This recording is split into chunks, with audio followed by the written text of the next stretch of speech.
Well, good afternoon, everybody. Hopefully, we've waiting on just a few more attendees to join, and we'll get going here in a couple of minutes. Really excited to kick this off, and I want to thank everybody for taking the time to join us today.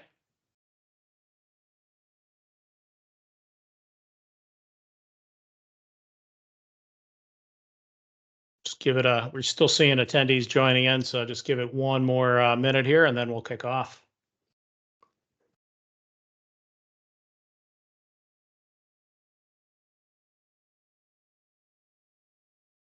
All right, folks. I want to thank everybody for joining us today for Modernizing Your Platform Engineering. My name is Adam Schutzka, the Southeast Regional Director here at Blue Mantis, and really excited about today's webinar. Should be an educational experience. We're going to look at the inflection points in today's technology landscape. There's a lot of interesting stuff happening out there. I think most folks are familiar with the Broadcom acquisition of VMware. That's certainly playing a key inflection point as organizations are making decisions about where they're headed. Every company that we work with and have the opportunity to consult with is really struggling a little bit to look at how do they stay competitive, how do they gain a competitive edge in their business models. And today we want to talk to you a little bit about platform engineering, the appropriate approach to platform engineering, and how we can extract business value and make sure that our clients are realizing that business value. There are some challenges to it, which we'll be talking about. We'll be talking about the platform engineering vision. Got some really great real-world success stories, specifically about how we were able to help Ford Motor Company with their platform engineering journey. I think it's really relevant. Also, I'm a big car fan, so automobile fan, so excited about that. If you do have questions and answers, please leverage the Q&A button, and we'll do our best to respond to them as time allows. We know platform engineering can be painful, so we are going to have a giveaway at the end of the presentation. We'll be contacted via email for a Theragun. I actually have one of these at home. It's absolutely awesome. So if you got some sore muscles from that platform engineering heavy lift, this Theragun will definitely help you out. Without any further ado here, I do want to take the opportunity to introduce our panel of resources that have joined us today. I'm going to start with Mr. Jeff Crowdy. Jeff is our Senior Director of Advanced Technologies here at Blue Mantis. Chris Munford, founder and CEO of NetHopper. And Andy Gower, head of partner and solutions marketing with Portworx, one of our very key go-to market partners. So thank you, gentlemen, for joining us today. Really excited about this. So want to kind of set the stage. Look, platform engineering for modern applications, it's incredibly complex. There's a lot of challenges. Businesses need to evolve in order to gain market share and be competitive. As we started to put content together for this, we started to think about, some really interesting examples. I kind of thought about eBay. eBay founded in 1995. I know most of you folks are familiar with eBay, probably use it quite a bit. I certainly do. And I think about when they started in 95. Imagine a world where eBay did not transform. Imagine a world where they did not move themselves forward. They did not transform how they were going to operate and how they went to business. Like if you couldn't use eBay in the way that probably most of us do on our phones. I can pick up my iPhone and sell just about anything, take some pictures, and blam, it's out online. Well, that was through business transformation and looking to capitalize on an evolving market and to move themselves forward. If they hadn't done that, would they still be in business, or would they be as relevant as they are today? So one of the challenges that we see out there, but also one of the opportunities. Staffing, massive challenge in this particular space. They're difficult to attract and retain top talent. It's always a challenge. Existing staff and development teams can certainly be overburdened with managing the day-to-day operations of the environment, and when they really should be focused on innovating. That alignment back to the business and the business needs we see as a critical function of those development teams. The systems themselves underneath are wickedly complex. So I think that businesses, in order to really achieve success, need to be focused on their primary business, not on operations. So you kind of joke around sometimes. If you are running a garage automotive garage. You want your talented resources focused on, repairing automobiles, not running plumbing to a bathroom or figuring out how to fix a lift, right? They need to be focused on your clients and what's going to give you the best return on your investments. So as we move forward here, we will be touching a little bit on, how to innovate, how to enable your teams to innovate, and how to deal with these complex and disparate systems that are out there.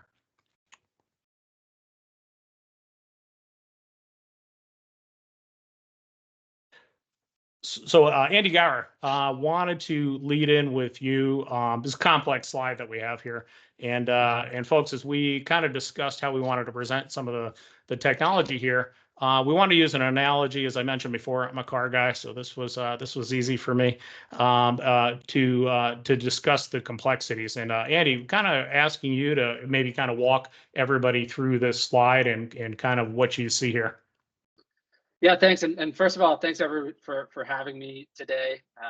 As Adam said, I am head of partner and solutions marketing at Portworx. But before my time here, I've had a chance to really see this industry grow up front and center. I was at IBM through the acquisition of Red Hat, and really have been involved in Kubernetes as a product manager and product marketer since about 2017. And this slide really maps the evolution of Kubernetes, right? When Kubernetes first came to the fold, it was an open source technology. And as with new technologies, people said, cool, I'm going to try it. I'm going to build some stuff myself. I'm going to see what it can do on its own, maybe do some dev test with it, maybe do some exploration with it.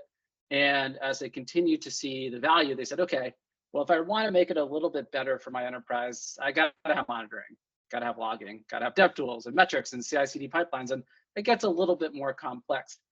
And as you start to scale that and say, oh, this is a great technology, but I really need it to scale, what enterprises quickly found is, look, there is a world where you can stitch this thing together, this Kubernetes, this platform engineering thing together. But what you get is a collection of parts that you become responsible for maintaining. You become responsible for building the engine, for putting the parts together, making sure the wheels are fully ready to go, that they're aligned, that they're full of air, making sure that all the versions are up to date. And what they said is, look, if I want to be taking this technology to the enterprise, to an enterprise-grade mission-critical application, I need something that makes it easier for me. I need something that allows me to just get in the car and drive, because my core function, my core discipline is not building technology, it's building things for the real world. It's building cars like Ford Motor Company that you and I actually get in and drive. And so they said, is there a way that I can package this up where I can give my developers a car that they just get in and they drive, they build, they develop, they work on that, or even a car service where they don't even have to drive the car, someone else is driving the car for them, and it's really focusing that developer on delivering outputs and innovation for that company. And so I think this evolution really maps into the rise of platform engineering, and I think Jeff and Chris, that's something you guys have seen quite a bit as well over the past 10 years, this evolution. Yeah, absolutely. Chris, I don't know if you can give us your kind of thoughts on, the evolutionary state and where these are headed. Chris, you're on mute.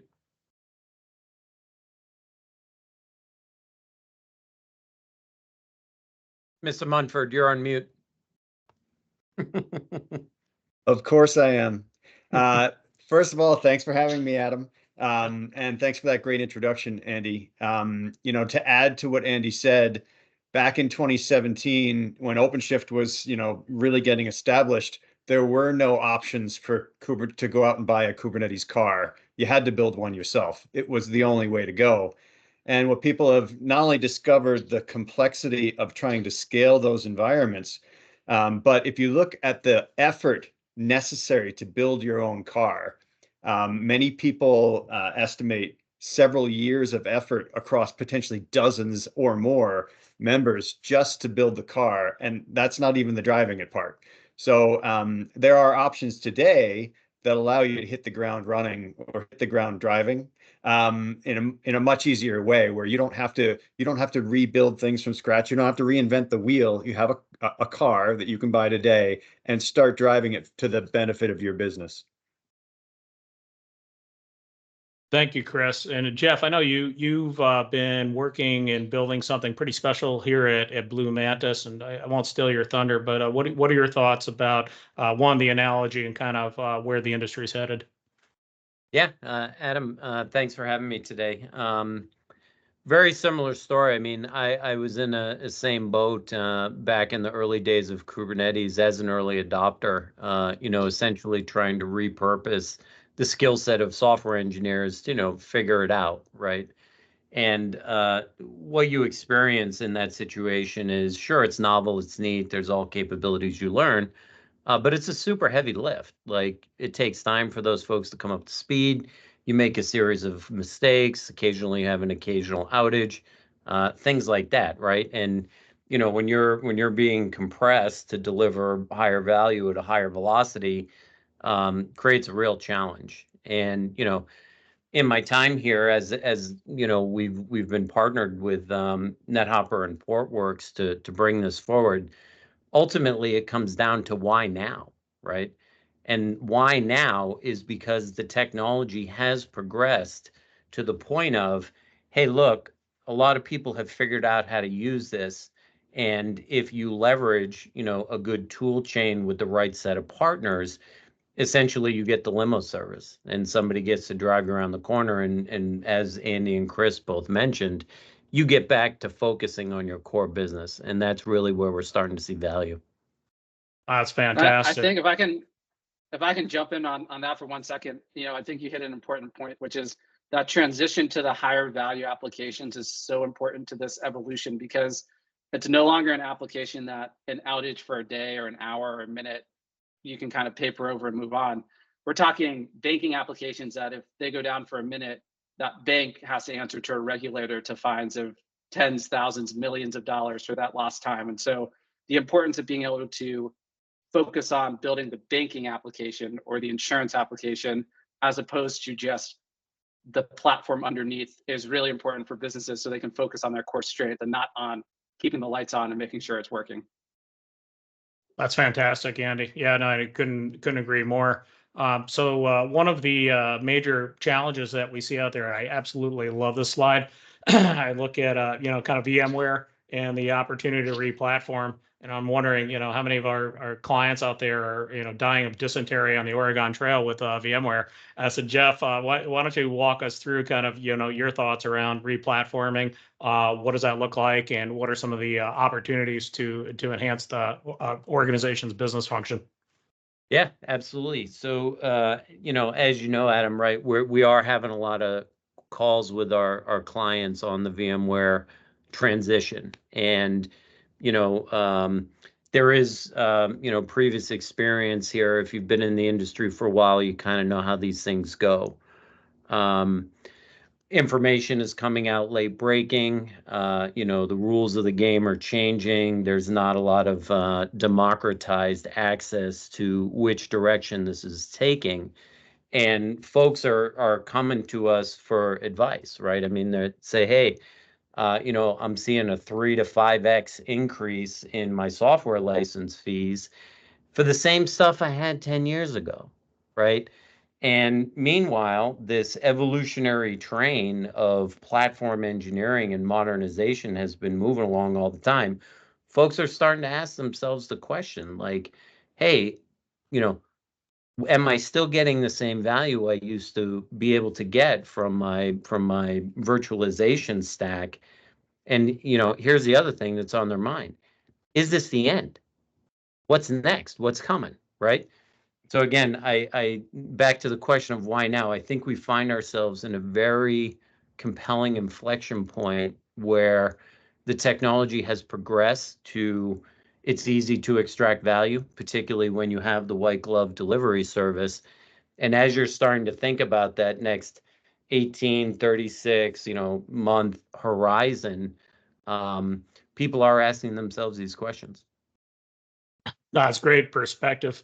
Chris, I was hoping you can, kind of provide some perspective on your experience in application transformation, because it's effectively at the heart of what this re-platforming looks like. Yes, for sure. I think there, as Jeff mentioned, there are new business motivators for transitioning off of VMware, but There have been some old business motives for transferring off of VMware as well. Number one, going to the cloud. That's over the last decade or two, that's been a transition generally from VMware, who owned the private data center virtualization, to the cloud.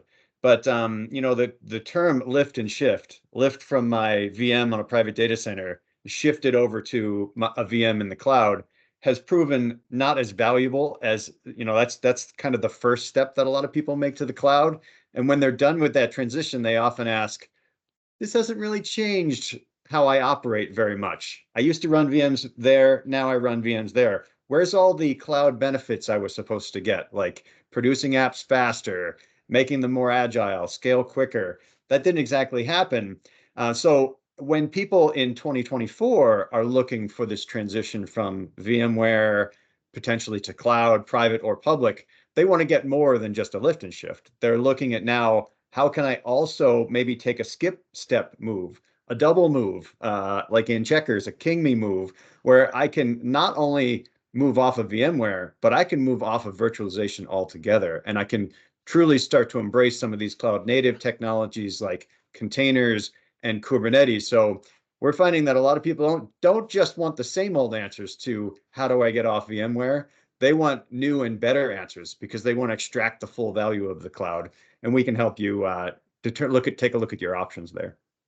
That's great, Chris, and appreciate that perspective. My background, I was an engineer, and I'm still a propeller head at the end of the day. I love technology. One of the things about VMware that I really loved when VMware came on the scene wasn't, obviously the ability to have multiple workloads running, and really over provision physical servers and whatnot and storage, but was the flexibility from a disaster recovery business continuity perspective. And Andy, I know that that's an area that's really close to and near and dear to your heart. So what are your thoughts about that change? Because VMware brought so much agility and flexibility to organizations and really helped accelerate DR and BC in the with this kind of paradigm shift and replatforming. What's your perspective on BC and DR? Yeah, I think we're at an important inflection point for the industry, for Kubernetes in particular as a technology. We've seen a lot of adoption of it from the early adopters, the people who are always checking out new technology, using it, starting to scale it. But there's been a lot of companies who have said, I don't quite want to leave VMware. I don't quite want to move on from my traditional stack because I don't know that the new stack gives me what I need. It doesn't give me the DR. It might not give me the backup and recovery. It doesn't give me those things that I'm used to having in the traditional stack. But I think a lot has changed, especially in the past 12 months with the release of KubeVirt. If you're not familiar with KubeVirt, it's an open source upstream project that lets you take VMs and essentially wraps them to run on top of Kubernetes. So Kubernetes treats it like a container, but for the purposes of your VM admins and for your virtualization teams, it's just your VM running in a new place. Everything that you know about VMs are there to stay. And so what that means is we can now bring the value that a Portworx brings with DR, with backup, with recovery, with performance, with scaling up and down from the Kubernetes container world to the VMs running on Kubernetes world. And you can run those things side by side now with some consistency. So instead of having two application stacks that are competing with resources and time and mind share, you can start bringing them together, but you have a lot less risk into the system. And what I mean by that is you've solved kind of the BCDR risk, but you've also solved your modernization risk. You can, instead of refactoring and moving everything from VMs to containers and saying, oh, I got to flip a switch. Is it going to work when I flip a switch? Now you just move your VM and put it on Kubernetes and you say, look, I'm going to decompose it into microservices and containers over time.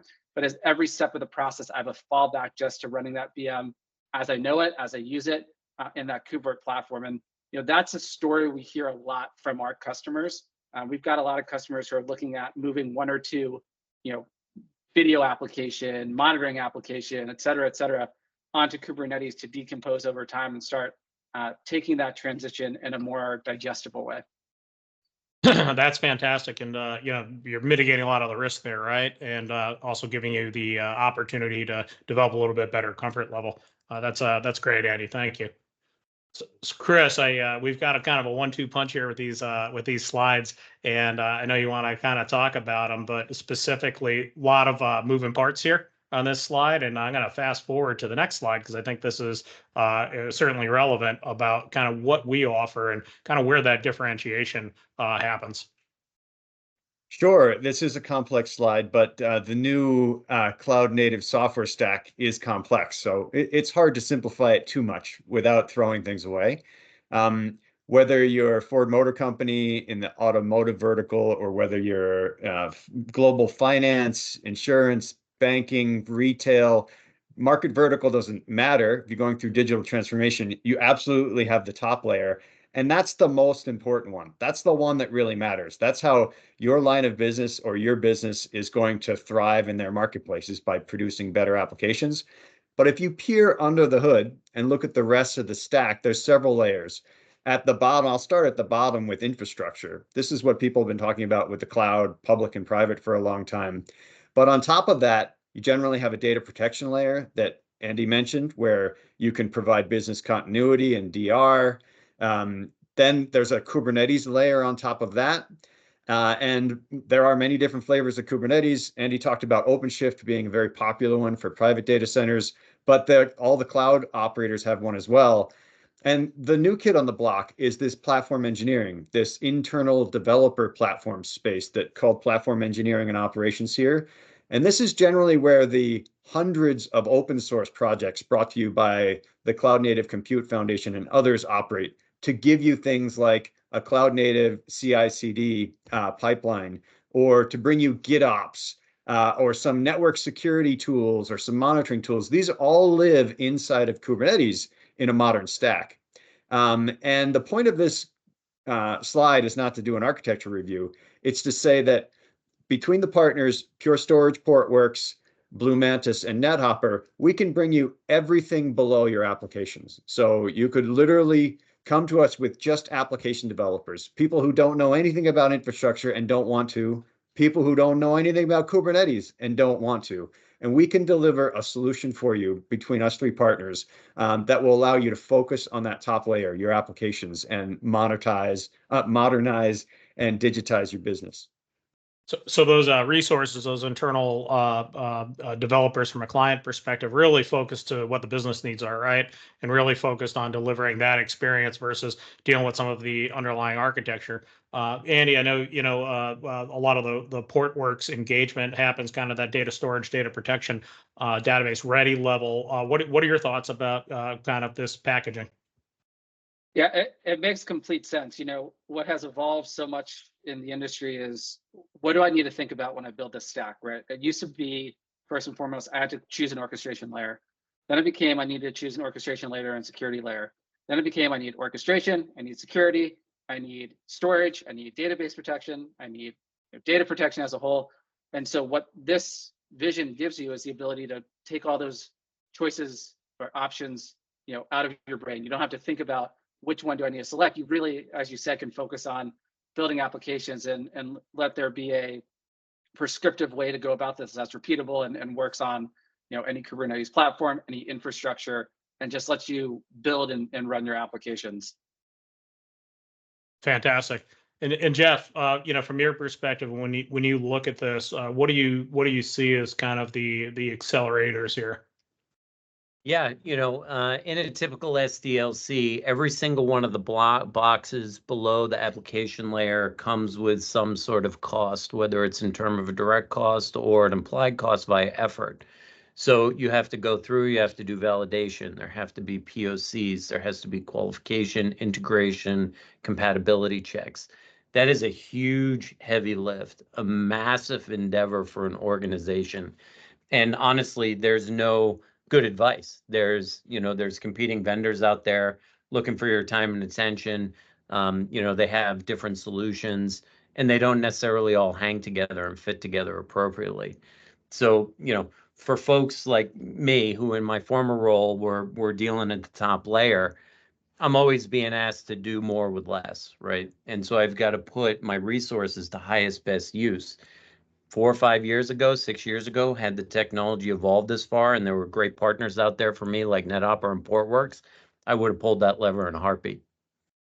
So when we look at, removing the operational overhead here, allowing businesses to focus on their core business, right? Focus on their maniacal focus on their clients and end results. Ultimately, from a business value perspective, at the end of the day, what does that mean? Where does that get us? And I think that kind of leads us into the next slide here.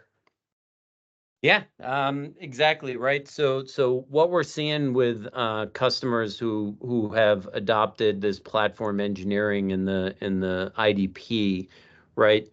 There's increased velocity, and it's simply a fact of the matter that your folks are paying attention to delivering business value through the form factor of shippable software. Your business has end clients, they have demands, they have needs, same type of needs you're being pressed on. And the more capacity you can throw to deliver value to them, you're going to get a higher velocity. You're not going to have to respond to outages because someone like Blue Mantis is handling that should it ever come up. Deploying anywhere, this is another fascinating concept. You see some competitive nature happening in the hyperscalers, right? They're in a price war a little bit against each other, obviously. So, I may have workloads that belong in public cloud. I may have workloads that belong in my private data center. I may have assets that have a lifetime. And, through this offering that we have with our partners here, that becomes opaque to your developers. They just kind of work on what they're doing, get real good, get fast, all that sort of stuff. So the ability to kind of move these things around as you see fit would put you in the driver's seat there. In terms of, predictability, repeatability, and the rapid deployments, right? Super majority of outages come from human error. Somebody mistypes something, they forget to copy something, the key didn't get rotated, whatever it is. By the nature of the technology, and I don't want to get into it too much, there's a forcing factor by design that doesn't let that happen. You have to be very prescriptive in the very low-level tooling of how you actually bring this whole platform to life, and so you're going to experience less outages. In terms of agility, again, it's pure innovation. You can run in this cloud today, run in that cloud tomorrow, run this thing on the data center. And honestly, the thing that has hit home with a lot of the stuff that we've seen, particularly around crypto locker and what's been going on in the industry lately, because this infrastructure plus everything that enables the application is essentially push button turnkey service, your ability to recover from those outages when and if they hit you is amplified. I mean, I probably wouldn't be exaggerating to say it's a factor of 1,000. If you were never prepared to deal with an outage and it hit you, those can be actually fatal for certain organizations, depending on how they operate. But because of the nature of how we, build container images, they are immutable. It's push click, push button click type deployments with a completely known schematic for how it goes out. You're just better off should one of those incidents happen. I mean, Chris, Andy, same thing, right? Absolutely. Yeah.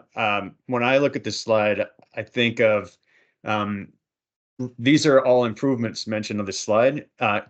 My first thought is, if I were not seen this slide before, compared to what? Compared to when? And I would say all of our customers are going from a world where they're hiring more and more people to try to deal with the complexity. And more people doesn't always mean faster. Rarely does it actually mean faster. And so they're all looking at building a platform engineering team to organize the people, the process, the tools, and the chaos. Even if they're not using Portworx, Pure Storage, Blue Mantis, and NetHopper, they're all looking at how to improve, how to remove that chaos. And many of them are doing it with platform engineering. And these are the generic results that major analysts are seeing across their customer base for doing platform engineering. What we're here to talk about, what we want to add to the conversation here on this call, is that we offer a joint partnership and turnkey services to realize these results. You don't have to go out and hire dozens of platform engineers over the course of the next few years to get these results. There's a shortcut to getting those results, and it's with this partnership we have on the phone today. Yeah. I think you guys both nailed it. And when I think about customers who have deployed this view, and then if we want to kind of transition to customers, there's one I know we talked about Ford a couple of times. I'll kind of dovetail this straight into the Ford conversation, which is, look, Ford Motor Company, as everyone knows, is a giant organization. They are building cars that are global. They are building cars on factories. They have people who are building technology to put in the car, to drive the car, to do all sorts of things. And so you think about the scale of development that's required for an organization like Ford, and the value of platform engineering is that it lets you abstract away the complexity of all the different pieces of the developer platform across that organization, so your developers can focus on building the thing in the car, putting the pieces of the car together in the factory, pushing the car out globally to lots around the world. And so that's a great example of one where Portworx has come in and, through providing that data management, that data storage, that consistency with databases, they're able to develop an IDP, a platform engineering approach that lets them plug and play developers. And I think Adam's going to put a link in the Slack, but there's a great case study that we've done that's on the Portworx website that includes a video with our GM and the technical leader from Ford, where they really talk about this notion of having an IDP, having a platform engineering approach lets them abstract so much away from their developers' minds, from their cognitive load, that they can really focus on high value things that drive outcomes for the business and let them drive success within the business. And on the back end, everything is abstracted away, and they can change cloud vendors, they can change Kubernetes vendors, they can change databases. It doesn't matter. They can keep it simple and easy for the developers to scale up the business. And that's really what platform engineering is all about. That's really at the heart of what we're talking about here today.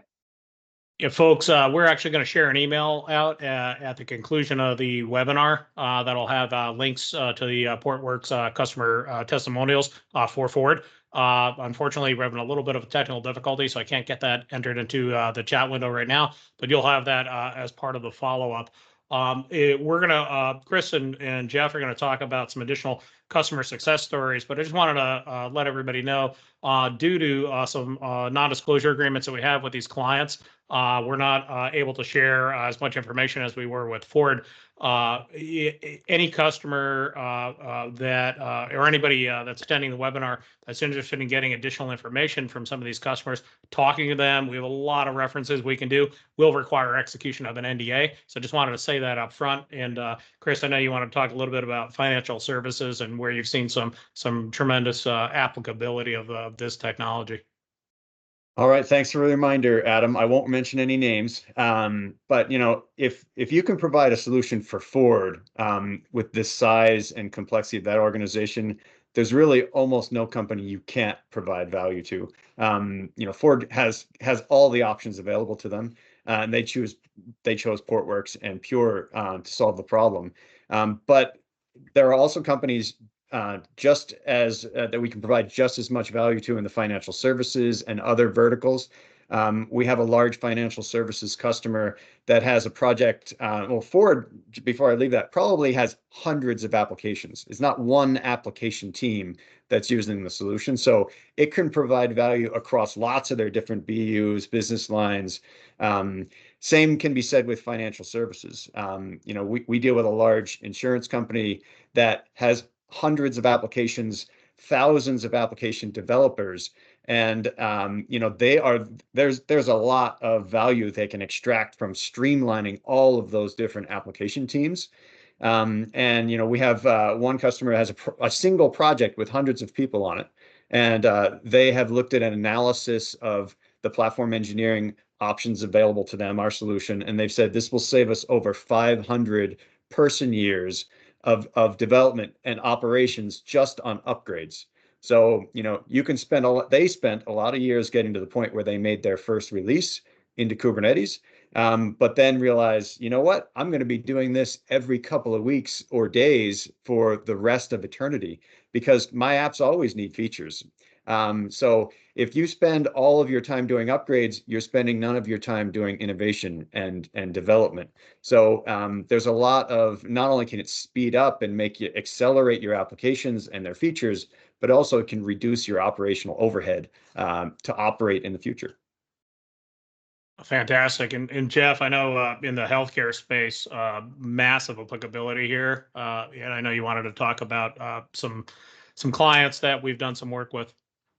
Yeah, absolutely. As folks may or may not know, we do have a cloud, a CSP business here, and so we can see, what technology is running for our clients and things like that. And in particular, in healthcare, it's unique in that outages at times can actually be life or death matters.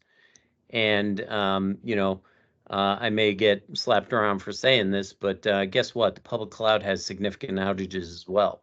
And if you remember back a few years ago, the day before Thanksgiving, we happened to pop into one of those. And the inability to move off of the cloud of choice actually caused material issues, right? And again, the capabilities today and the fact that that isn't happening now for customers, right?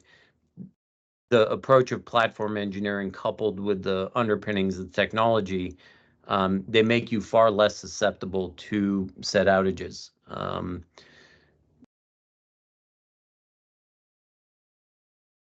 Fantastic, Jeff, and thanks for the review there. So I know we're going to be coming up on our time soon, so I did want to just talk a little bit briefly about next steps and what does that look like. First and foremost, folks, everybody has an assigned account executive here at Blue Mantis. Reach out to your account executive, and we're more than happy to do a one-on-one discussion with you. We can bring all the smart folks that are on this call and a plethora of other resources that we have available to sit down with you and map out a journey, or just talk about what are options, especially if you're looking at replatforming and coming from that kind of that VMware environment. So we're here to help. We're here to provide some thought leadership around this. Luckily, we've got a lot of great stories around kind of been there, done it. And we can certainly help you navigate, as you saw on some of the slides. It's a lot of complexity to what we've got here. So certainly reach out to your account executive. We are going to be doing a follow-up email, and you'll see a QR code that's up on the screen right now. And I want to kind of turn this over to Chris just for a second. NetHopper has an assessment that I've had the opportunity to see it in action and see kind of the output from it. It's pretty wild, pretty comprehensive, and I think there's just absolutely tremendous amounts of value in it. Chris, I don't know if you wanted to just talk about that for a few minutes and how the assessment can really kind of help drive the direction of the technology and kind of where organizations are headed. Sure, absolutely. You may be on this call thinking, this sounds great. Replatforming, that sounds like, that if I was doing something new for the first time, that would be a good option. But I already have I've gone down lots of different roads, and I'm not sure what does it mean for me to replatform? I'm not Ford Motor Company. How do I know this is going to work for me? Of course, we don't want you to just jump into something without knowing. So before we give you the solution, before we give you the white glove service, we do an assessment. And we've gotten pretty good at doing assessments. We assess several things. In your cloud native environments, private or public cloud, we can assess your security posture, how well your infrastructure is sized and performing. Is it undersized so you're not performing well? Is it oversized so you're wasting money? So how efficient is it working? And we do this assessment with, particularly in cloud native Kubernetes environments, that you're wondering what you're not doing excellently. We can give you a report card, kind of like the electric company. The output of the assessment is a report card, where you can see how much electricity you're using compared to your neighbors. And you can get a good idea of where you are in your cloud native transition, and then also how we can help. So we'd love to do an assessment for you. It only takes a couple of days to a couple of weeks, and you'll get some valuable feedback. So we welcome all people who are looking for an assessment. Fantastic, Chris, and yeah, thanks for the rundown on that. So, folks, we're going to be wrapping up here. Just as kind of a follow up, you will receive an email with links to the Ford reference, specifically from on the Portworx website. you'll get a copy of this QR code for assessment. And we will be doing Theragun raffle, and we'll be reaching out to the winner via email to deliver that to help with the aches and pains of platform engineering. I do want to thank the folks, Jeff and Chris and Andy, that joined us today. Fantastic job, guys. Thanks for making this complex technology a little bit more digestible, and providing some thought leadership around where organizations can head. Again, folks, I want to thank everybody that took the time out of their day to join. Reach out to your Blue Mantis account executive. I'd love to be able to come in and have a conversation with you, and hopefully we'll see you all soon. Have a great day. Thanks a lot, Adam. And Thank thanks you, for your Adam. time, audience. Thanks, Andy. Thanks, Chris. Thank you. Thank you. Thanks all.